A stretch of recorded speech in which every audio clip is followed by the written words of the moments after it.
of SMUD, welcome to the low GWP Refrigeration Systems for Grocery and Retail Educational course. My name is Joey Penniman from SMUD's Community Education and Technology Center. Thanks for joining us today. As your community-owned utility, SMUD offers a variety of educational and online resources to educate and empower our customers to join on SMUD's new clean energy vision to provide carbon-free electricity by 2030. Please note that all of our workshops are recorded, and you will receive a link to this course recording in a couple weeks after editing is complete.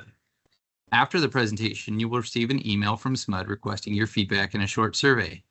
Please let us know how we did and also any ideas you have for future courses. Your feedback's truly appreciated.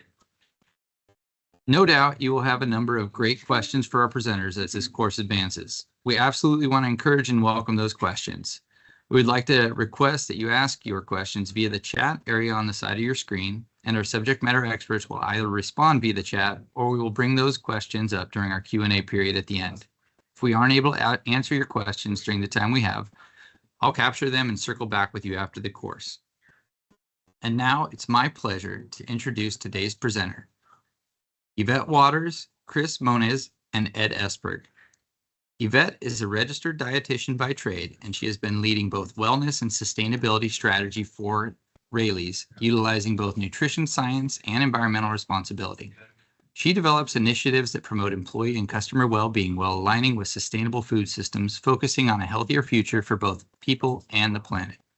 Through strategic programs and partnerships, she drives impactful change at the intersection of health, sustainability, and corporate responsibility. Thanks for joining us, Yvette. Chris has worked in the commercial refrigeration industry since 1993. For the first 7 years of his career, he worked for Norcal Equipment, where he was primarily focused on construction projects. Following that, he joined the Raley's team as a maintenance mechanic for 4 years before taking on his current role as a senior energy management technician in the energy management department, where he has been for the past 20 years. And finally, rounding us out is Ed Esberg. Ed started his distinguished career working as a refrigeration technician for Houseman. After getting that valuable hands-on experience, he started his own business, Refrigeration Design Contractors Incorporated, for 15 years. Recognizing an opportunity, Ed then joined the Raley's team as a senior director of facilities for 20 years, from 1989 to 2009. Currently, Ed serves as technical lead for NASRC, the North American Sustainable Refrigeration Council, where his experience and leadership help influence where the refrigeration industry is going in the future. Thank you all for joining us today. Yvette, please take it away. Okay, thank you all, as well as Joey just saying, for joining us today. I'm going to give you a high-level overview of the Raley's companies and some of our sustainability initiatives, and then pass the reins to the two experts here in the room. So to kind of start, we are a family-owned and purpose-driven company, and we've been around we are just celebrating our 90 years of serving our community, which we're very excited about. And in that area of things, we really focus in on nourishing our purpose, nourishing our communities, and nourishing our planet. And that'll be the focus of today. It's very important for us to be responsible stewards of our natural resources and really have that kind of central to our sustainability commitment. We focus in on several different areas when it comes to responsible sourcing and mitigating our impact on environmental change and really safeguarding our people and the planet wherever possible. We focus on addressing the environmental impacts in our operation, running a sustainable business as best to our capabilities, and really want to focus on serving for another 90 years and beyond for the communities that we serve as a family-owned company. From there, not an expectation to read this all, but kind of just sharing in order of transparency of nourishing our planet, really the pillars of focus for us as a grocery retailer. So we really focus in on reducing waste wherever possible, organic waste, such as through food recovery programs or anabolic digester, partnerships, focusing in on minimizing our waste and supporting our community to the best of our capabilities. Then there's really a strong focus on responsible sourcing. We really want to kind of focus in on partnering with suppliers that prioritize ethical practices, environmental protection, fair labor standards, focusing in on packaging and all of the aspects when it comes to responsible sourcing in areas where we can really kind of focus in on and kind of run, it would be in our private label area as well. So setting those strict standards when it comes to the sourcing and the packaging and ingredients. Then a lot of this focus today is in the realm of reducing greenhouse gas emissions, GHGs, doing whatever we can when it comes to like streamlining our supply line and when it comes to lowering our carbon footprint and investing in renewable energy technology when able, in all of those aspects. From there, I want to kind of show a little glimpse of what we've done over these past few years. This is only a few examples of so many other things that we love to do. Our food waste diversion program is quite phenomenal. Being a grocery retailer, we have food rescue partnerships with our local food banks. And then when foods are not fit for human consumption, they then can be upcycled into energy through an anabolic digester partnership of ours. And just got some recent reports back seeing that only 2.7 of our is known as unknown for organic waste diversion, which is one of the best that they have ever seen. So it's very exciting to know we know exactly where our products are going, the best of our capabilities when it comes to reducing waste, predominantly organic waste, mixed recycling programs, and even things such as drought-free plants, paying attention to our landscapes and really being responsible stewards in that way as well. Responsible sourcing, we do a lot of things such as the Living Local program, which we launched several years ago, and down to a store location, zip code location, able to work with local farmers within 50 miles of those actual stores to source produce that is in season.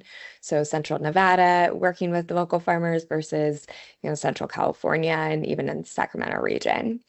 Product merchandising, and then also acquiring a company called Farm Fresh to You. So an organic family-owned farm, leveraging regenerative farming practices, kind of like a CSA type of box style, working very closely with them. And then also our private label standards, having the 100% cage-free eggs way before Prop 12, really focusing on animal welfare practices and packaging and ingredient transparency.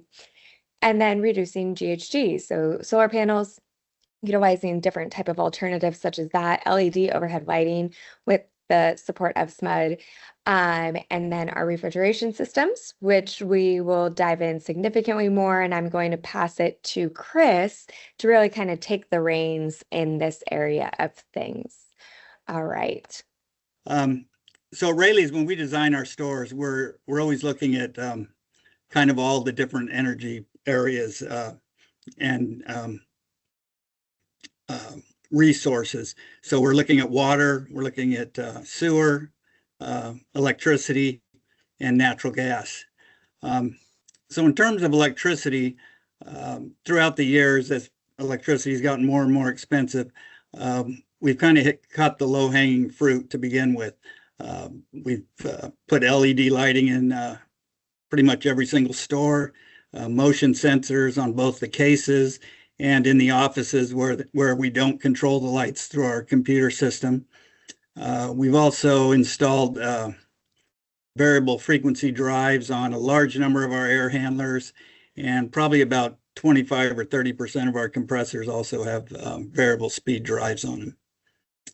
We also use advanced computer controls. We used Emerson controls mostly, and we use water-cooled refrigeration and open drive compressors, which reduce the heat load that we're trying to get rid of through the refrigeration system. And we've also done a lot of adding doors to open cases to reduce the refrigeration load. And of course, any new stores or remodels in that, pretty much all of our cases have doors on them. You go to the next slide, Yvette.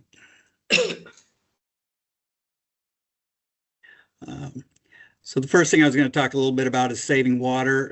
This is a picture of one of the latest stores we built on the roof. This is our water cooling system that we use for what we call our DMCS system. And I just wanted to show you a quick picture of that. Could you go to the next slide of that, please? So our DMCS system, or dual medium condensing system, is a design we came up with about 8 years ago. It actually started about 10 years ago when we did our first one in Benicia, and since then we've made it a lot better. And by this method, we've reduced water consumption by the condenser by up to 75%. In Sacramento, on a hot day, a water-cooled evaporative condenser can use up to 7,000 gallons of water a day. It's a lot of water. With our new design, we circulate water through a condenser plate heat exchanger, which collects all the waste heat from the cases, and then moves this out to a fluid cooler and an open tower. And what we do is, whenever the outside temperature is below 77 degrees, we just use the air fluid cooler to dissipate the heat. By doing that, we're not using any evaporation. When the air temperature gets above 77 degrees, then we'll switch off the air fluid cooler fans and we'll use the open tower. And in that case, there is some evaporation, but we're only using the open tower about 25% of the hours in a year. So that's much less water than the older style systems. And one of the really great things we found with this system also is we're able to deliver 78-degree water to our condenser really 365 days a year, 24/7. Even when we've seen temperatures as high as 113 degrees, it really doesn't affect the head pressure of our compressors at all. We'll run about 190 psi, 180, 190 psi all year long, which is a great energy reduction.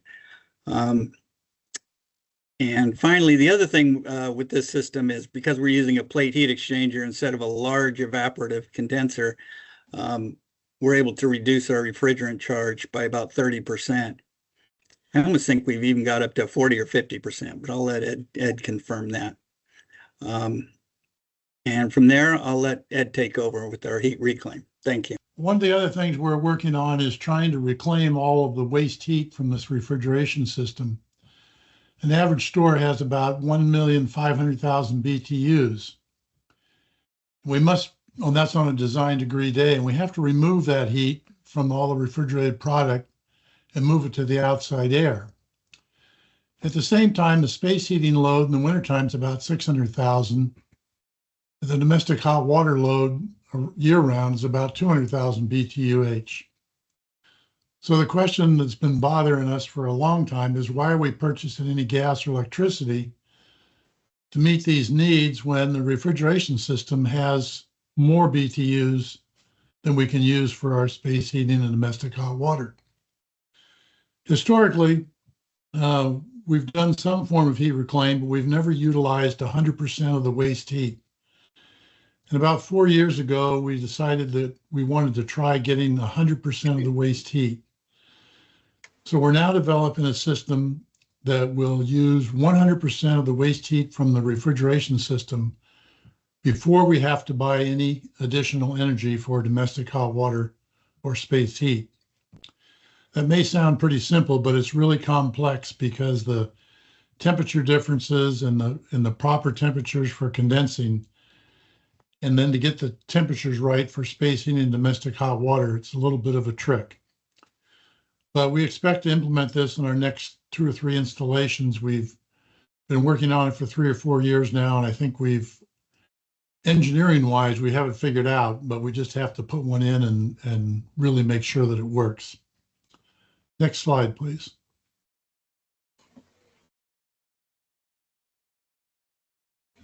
Some of the things besides heat reclaim we're working on is reducing our global warming potential.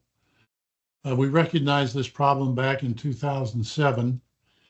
In 2008, Raley's put in one of the first stores in the United States using CO2 for low temp and glycol for medium temp. Later, they built a store in Sacramento using R513A over CO2 for both low and medium temp.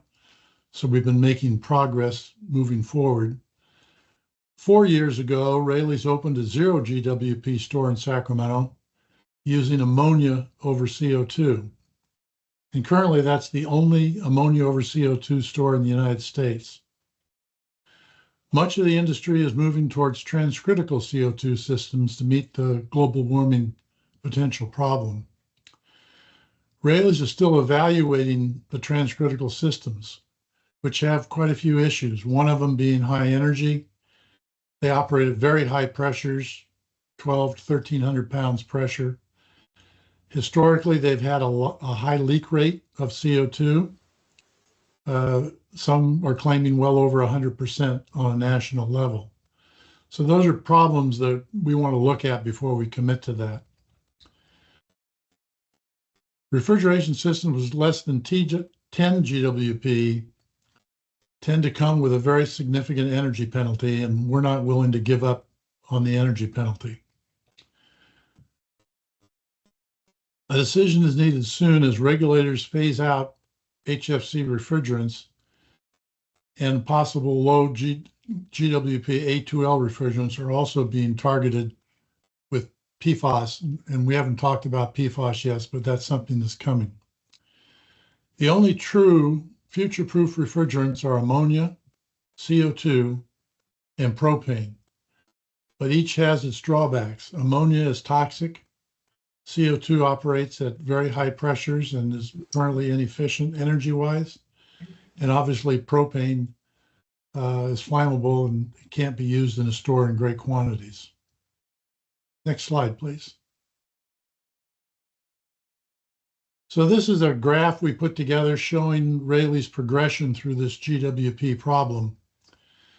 Our pre-2017 store, our standard store, had a charge of 2,300 pounds of R404A. Its global warming for R404A is 3,922 per pound. So our GHGP, our greenhouse gas potential, is 9 million tons equivalent of CO2. With our leak rate at 19%, each year those systems released 1,713,000 equivalent pounds of CO2, or 777 metric tons. So we use that as our base for this graph. That was our stores prior to 2017. Raley's made some changes in the store in 2022 with the DMCS and some other changes. We got the charge size down to 1,011 pounds. We switched refrigerants to R449A, which has a global warming potential of 1,397. Our greenhouse gas potential then for that store was 1,412,000 pounds. With the same leak rate, the amount of emissions each year would be 268,000 pounds of equivalent CO2, which is an 84% reduction. It's a substantial reduction in just 5 years. But we didn't stop there. We're still working on our 2025 version, and that we've pretty much settled on the design. We just have to build one, but it's going to have 175 pounds of R454C with a global warming potential of 148. So our greenhouse gas potential for that phase of it will be 25,900 pounds. This is a cascade system and has a primary and a secondary system. The secondary system will have CO2 or R744, has a global warming potential of 2,000 pounds. Now you'll notice we lowered the leak rate of the synthetic refrigerant to 7%. And we did that because all of the piping will be in the machine room, all the condenser, all the refrigerant will be in one machine room with only about 30 or 40 feet of pipe. So we felt it was safe to lower the leak rate. And there will only be 3 evaporators. We kept the same leak rate for the CO2 because that has all the case evaporators and all the piping. When you do the math, the total CO2 emissions with those leak rates will only be 2,193 pounds equivalent, or less than 1 metric ton, which gives us a 99.87 reduction in global gas emissions. Pretty substantial. And we're able to do this with a secondary system. The low temp compressors discharge into the medium temp CO2 vessel. There's no high pressure CO2 condensing. The highest pressure this system will see is about 400 pounds on the medium temp, 200 pounds on the low temp on the CO2 side. The CO2 system will be rated for 45 bar, which is about 650 pound rating. We'll still be able to use the very efficient open drive medium temp compressors. And this new system, as the 2022 system, will handle all of the product refrigeration, all the heating and cooling for the store, including the offices. Next slide, please. And that's the end of the presentation.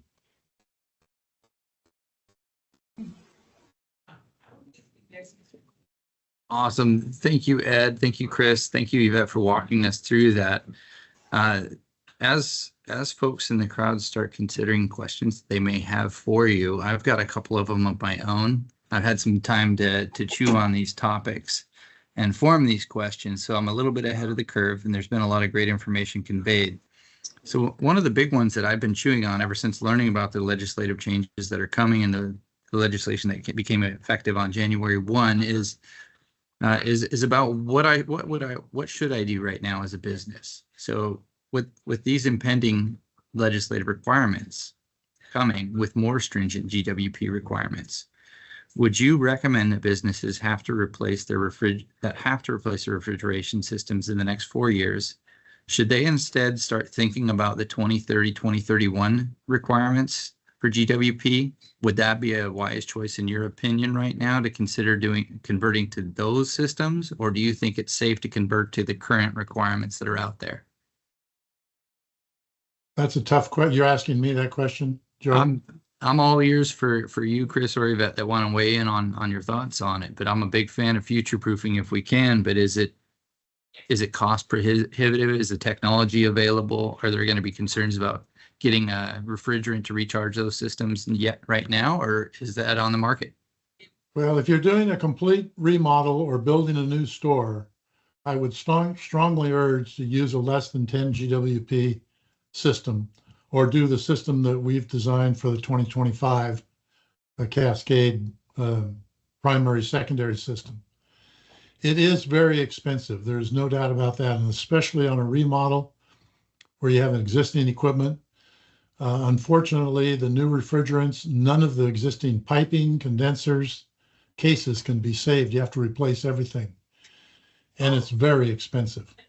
But if you don't do it, you're really short-lived, and you're going to have to do something in the next 10 or 12 years. And is it fair to say that in the grocery and retail segments, are businesses making investments with an assumption that equipment is going to be around more like 20, 25, 30 years? Or what's the typical cycle for refrigeration replacement? Generally speaking, cases can last between 12 and 20 years, and mechanical systems can go 15 to 30 years. The systems that Raley's designed over the last 20 years, they believe they will last as long as the store lasts. But most grocers, industry-wide, 20 years, 25 years is about all they get out of their mechanical systems. So when we've got that legislation coming up midway between the life of the equipment, that can definitely sway. Are there any equipment manufacturers? I guess that triggers another question for me. Are there any equipment manufacturers that are thinking about that and building into their design some compatibility with that future, below 10 GWP requirement that a customer could consider? Or is that just technologically not practical to do? Well, it's practical. It can be done. Yes, there's ways to put an intermediate heat exchanger and use your old system, reduce the charge, and then your new fixtures and your new walk-ins would be on CO2. that is being done. Walmart's doing some of it. Raley's actually designed a system to do it, although it hasn't been installed yet. But that possibility does exist. And for people who are really strapped for money, have to do something now and want to get by for another 10 or 12 years, they can do that. Yes. That technology is there. Wow, that's great to hear that they're coming up with that solution now with that just 4 or 5 years down the road and project life cycles to be actually put together the cap outlay for it. I would think that thinking about a project now may be a project in 2 years. So in 3 years, we're really going to be at that point where you should be planning for that 2030, 2031 legislation that's coming online. I had another question. You had touched on cascading designs. In last week's I had another class on mid to large HVAC systems and cup systems. The cascade design is also being deployed for getting temperatures for hot water up to the appropriate temperature. Can you expand a little bit more on the importance of considering a cascading design and why that could be essential for the future of refrigeration as well? Well, in the supermarket space, the cascading is done to get away from the high pressures of compressing CO2 and trying to condense CO2. And actually, CO2 will not condense above 86 degrees. So anytime the ambient gets above 80 about, you have to go into what they call a transcritical mode. And that causes all kinds of issues with controls and different regulators and gas pressures, flash tanks, and you have to have a lot of equipment to do that. So the cascade system, you can keep CO2 and condense it at a plus 20 or a minus 20 temperature without having to bring it to the high pressures and try and condense it with ambient temperatures. So that's the reason for the cascade systems. Chains nationally, HEB in Texas does a lot of primary, secondary cascade systems. Raley's is looking at it. It's not uncommon, but the major manufacturers are pushing transcritical because it's easier for them to, I think, to manufacture, and you don't have the potential of having a small charge of refrigerant that you're going to have to deal with down the road. Is there an element of with a propane-based system? Is there a benefit to leaving that if you have a cascade design and you leave the propane system outside of the walls of the building, and then having some sort of heat exchange with the CO2 system inside of the building? Is there some advantage to that from a policy perspective or code perspective as well? It meets all the environmental requirements and all the new laws that are coming. The risk is the flammability of propane, and even if you put it on the roof, you have to have a way, if the high pressure comes up and you have to pop off, you have to have a way to flare it, to burn it. There is one store, a Whole Foods in Santa Clara, that did that. It opened about 5 years ago. So it has been done. The other thing about propane is that I think the new law brings it up to 300 grams in a closed case and 500 grams in an open case. So you can do self-contained with propane, but then you end up with a lot of condensing units, a lot of compressors, and a lot of heat in the store. A lot of system complexity comes up is what I'm hearing. Right. And maybe bringing Chris and Yvette into this on the sustainability front. I don't want to give away any trade secrets, but where's Raley's at on their thoughts with where they're going? Is there a clear winner on the refrigeration front for, in your particular segment, grocery? We could have some retail or warehouse customers in here as well that are also using refrigeration systems, but within grocery, does there appear to be a clear winner on the refrigeration type that you're looking at? From what I'm hearing, it seems like the clear winner has been more the transcritical. And again, like Ed said, that's what the manufacturers seem to be pushing more than anything. But again, we're kind of resisting that and looking for other options. And Yvette, from your sustainability health perspective, is there one that you're looking at with more scrutiny than the other, the one that you're really liking for the sake of what your priorities are on the sustainability side and the health side of things? Well, I defer to the experts on that one. This is not my area of expertise, not gonna lie. That's definitely an Ed and Chris. So the thought partnership and the expertise that they bring to the strategy development is really crucial, and that's why we need so many stakeholders in the room. And when it comes to sustainability as a strategy, that's why we're creating a governance committee to really have those experts and those stakeholders in the room for this. So I'll defer to them on when it comes to the equipment side of things in the clear winter. But I would say, especially when it comes to sustainability initiatives in general, we always need to make sure that they make business sense as well. So always taking that into consideration of course, doing the right thing, but being able to understand the expense of it and to get that ROI creation. And that's what we do a lot of work in any of the areas that we're doing, and what's that kind of payoff and what's that 10-year payoff to it to kind of support the business elements of things too. Thanks for weighing in, Yvette and Chris. I'm going to shift my questions a little bit to the actual employees that need to work on these systems and the knowledge that they need to have. How has that changed? What is different about these systems that the traditional 20 years ago HVAC technician would walk into and say, holy cow, I don't know what I'm looking at here. I don't really know what to do with this here. How do I get myself ready to work on this new January 1, 2025 legislative equipment that's out there right now and that's being installed right now? What's different? Well, the big difference up until now is that CO2's pressures get so high. If they have a standstill event like a power failure, or the system goes off because a condenser fan goes out, or any reason, they can't stand still for more than 3 or 4 hours without burping the entire charge. So it becomes very critical. And to combat that, they've put in a lot of regulators and a lot of controls.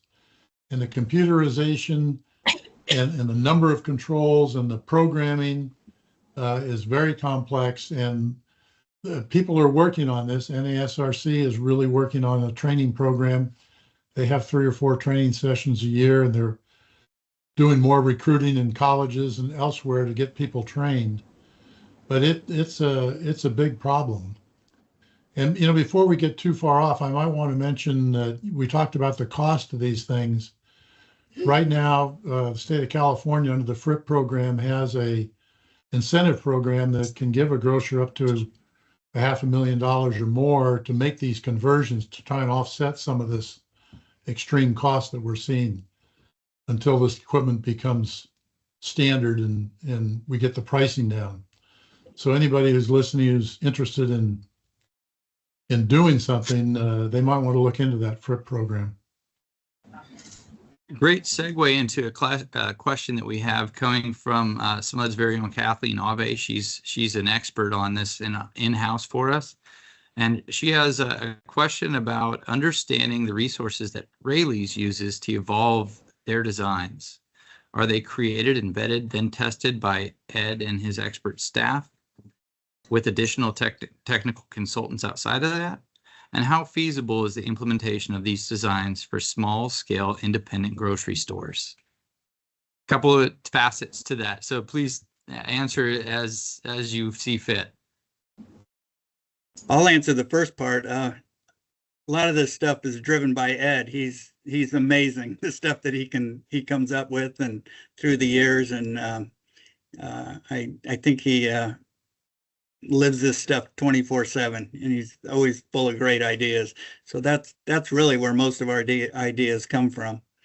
And then as far as implementing them, we kind of all help out on that front. But it's usually most of it pretty much all in-house. We haven't used a lot of outside resources, have we, Ed? It's mostly been all in-house over the years I've been here. Yeah, it has been. But for the small independent grocers, there are resources. There's 3 or 4 national engineering firms that specialize in supermarket refrigeration. And the larger contractors, and there's 3 or 4 national contractors now who work in this area, all have expertise. And so an independent grocer, a 1 or 2 store operator, can get a hold of those people. NASRC has a program where we have experts who will help them and guide them on their way. We won't do the engineering. NASRC won't do the engineering, but they'll certainly guide them in the right direction. So the small independent grocers, and the state of California has been really adamant about helping the small independent grocers. And so there's a lot of resources available if they want to get into this.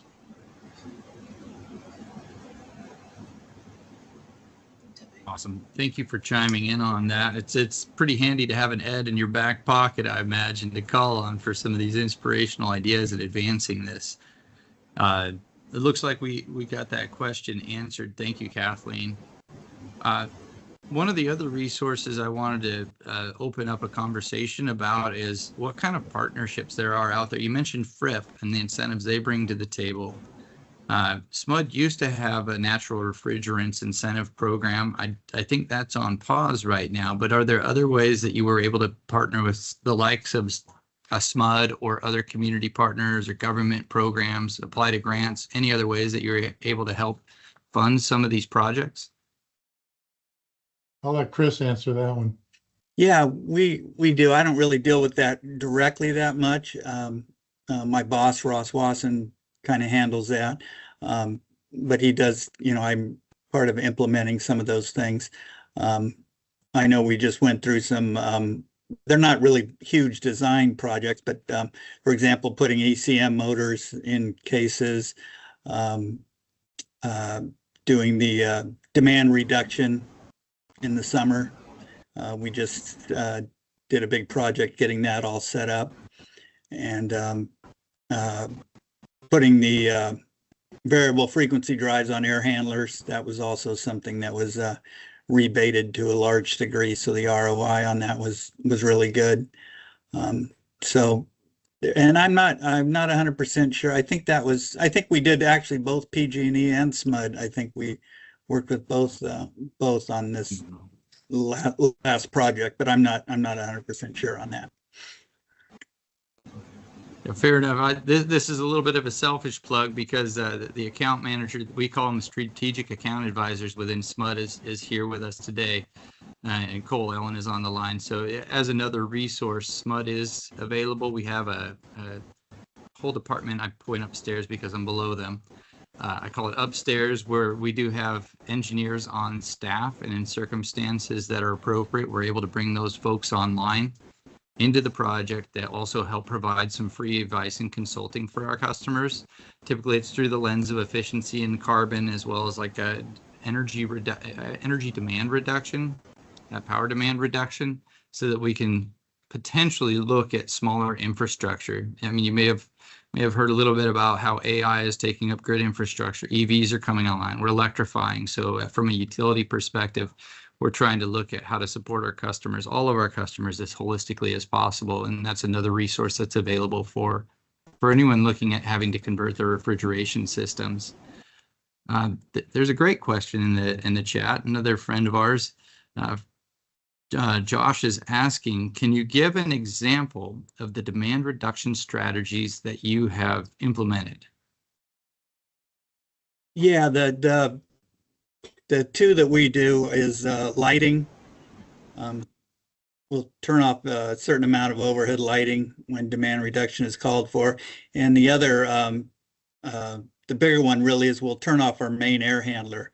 Our stores, almost every store has just one single big main air handler for the whole store. So that's a big motor, and we'll turn that off for a couple hours whenever demand reduction is called for, and really don't see a huge